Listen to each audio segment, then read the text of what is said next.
Now, there is a prediction here that's predicated on promise to the patriarchs, verses 40 and 42. It never did destroy the fact they had the title deeds to that land. Listen to this.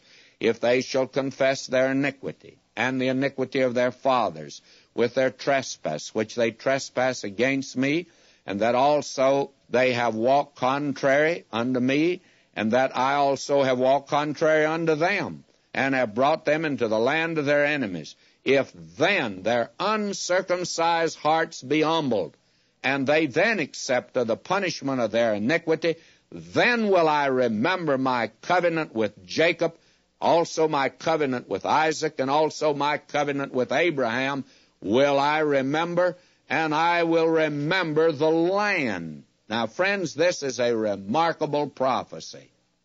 And this is a prophecy that God said that he would honor when the time came. And you find out they were carried away into captivity. And the thing that happened, for instance, they were down in the land of Egypt, and God heard their groaning.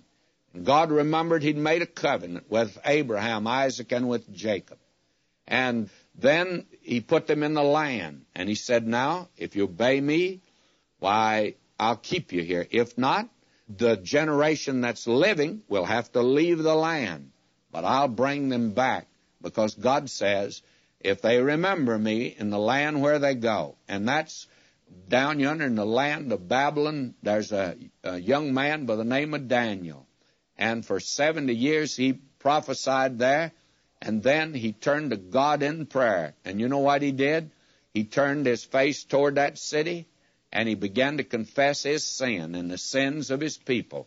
And when he did, God heard. God sent a messenger to him and said, they're going to return back to the land. And they did return back to the land, just exactly like God said they would. Friends, this is a remarkable passage of Scripture. Now let me read verses 43 and 45.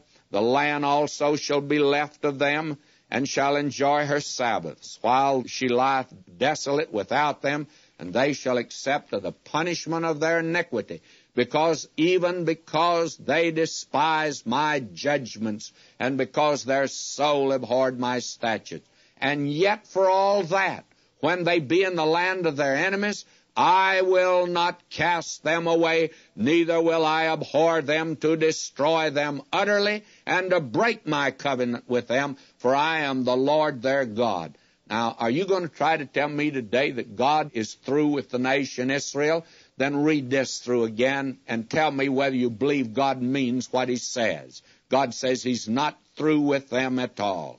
God says that he'll make a new covenant with them in the day that he brings them back into that land. This, my friend, is a remarkable passage of Scripture. Now, verse 46, the last verse. These are the statutes and judgments and laws which the Lord made between him and the children of Israel in Mount Sinai by the hand of Moses. Now, we've come to the end of him giving these laws that we have here in Leviticus. And God confirms the Pentateuch here as he's given it to Moses. In fact, it moves us all the way back into the book of Exodus. And this verse seems to end the book of Leviticus. But it doesn't. God also looks down through the ages to their repeated failures and his faithfulness and final victory. Moses could not bring them eternal blessings, although he was a mediator. The world must look to another. John gives the answer, for the law was given by Moses, but grace and truth came by Jesus Christ.